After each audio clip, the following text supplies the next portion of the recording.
মিত্ৰতা সম্পৰ্কত আমাৰ স্পষ্ট স্থিতি আপোনালোকক আমি স্পষ্টকৈ জনাই দিছোঁ যে এতিয়া আৰু আমি মিত্ৰতা সঁচাকৈ বিচাৰি নাথাকোঁ।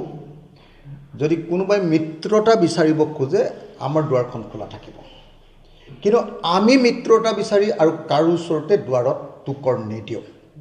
আমি যথেষ্ট দিন আবেদন কৰিলোঁ, আমি যথেষ্ট দিন অনুৰোধ কৰিলোঁ, আমি যথেষ্ট দিন মানে মানুহৰ পৰা গালি খায়ো, বিভিন্নজনৰ সমালোচনাৰ পাত্ৰ হৈও, আনকি মোৰ নিজৰ পাৰ্টিৰ পৰা মই সমালোচনাৰ সন্মুখীন হৈও মই সদায় এই মিত্ৰতা পক্ষত বক্তব্য আগবঢ়াই আহিছিলোঁ।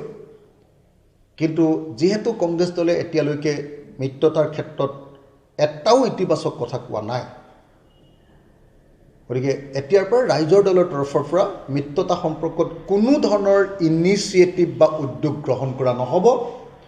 আমাৰ মিত্ৰতাৰ দুৱাৰখন খোলা থাকিব, কোনোবাই আহি আমাৰ লগত মিত্ৰতাৰ কথা পাতিব পাৰিব, কিন্তু আমি কাৰো ওচৰত গৈ মিত্ৰতাৰ কথা আৰু নাপাতোঁ। কংগ্ৰেছত নকয় আৰু কোনো পথ্যে নকওঁ।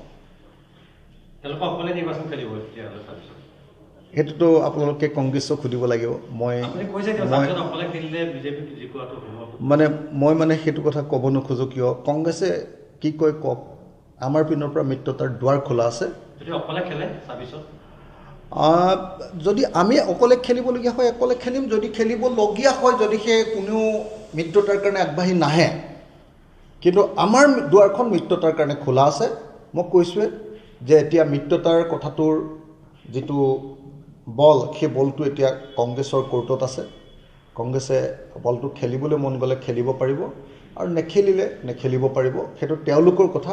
খেলখন যদি হ'ব লাগে সঁচাকৈ, মিত্ৰতাটো যদি সঁচাকৈ হ'ব লাগে, তেতিয়াহ'লে তেওঁলোকে ইনিচিয়েটিভ ল'ব লাগিব। আমাৰ পিনৰ পৰা ক'বলগীয়া একো নাই।